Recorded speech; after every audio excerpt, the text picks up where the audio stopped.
Leslie Marmon Silko's 1977 novel Ceremony is incredibly ahead of its time in both theme and style. And honestly, if you told me it was written today, I would not be surprised. Ceremony follows Teo, a half Laguna, half white World War II veteran who comes home out of PTSD in a time when PTSD is not really understood. In addition to his PTSD, he's also mourning the loss of his uncle who died when he was at war, and also his cousin, who's really more like a brother to him, Rocky, who passed away overseas. They were fighting together.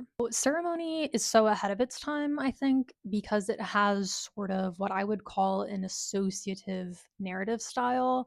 It kind of replicates the way that people think and talk as we jump from scenes in the present to scenes in the past to memories to dreams, etc. And then there's also traditional Laguna stories that are integrated within, and there's no chapter breaks. It's just everything all combined, jumping from one thought to the other, but in a way that feels very organic once you get into the story. Book is really about the power of story and ceremony, as the title implies.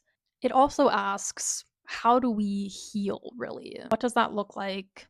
And how does the impact of trauma, both personal trauma and generational trauma, impact that healing process? It also explores like what is medicine, because one of the key components is that Teo, our main character, he tries to get help from a veterans hospital, but like this white medicine, which is how they talk about it in the book, it does not heal him, it does not help him. He has to explore other options, which leads to him doing a ceremony of sorts. The whole book has sort of a dreamlike feel to it because time is so blurred and we jump from one thing to the other, but it's done very masterfully, and the prose is so beautiful. Prose is really, really very sharp.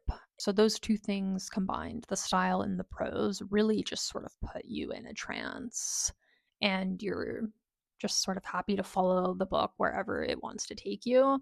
I've never read anything quite like this, and I definitely want to read more books by Silko. It's just interesting also because the prose itself feels so current. It feels very much so like prose that would be written today. And I find that kind of fascinating because usually when you read a book that was written even 20 years ago, the prose, it doesn't feel old, but it just has its own sort of time marker to it. This does not have that.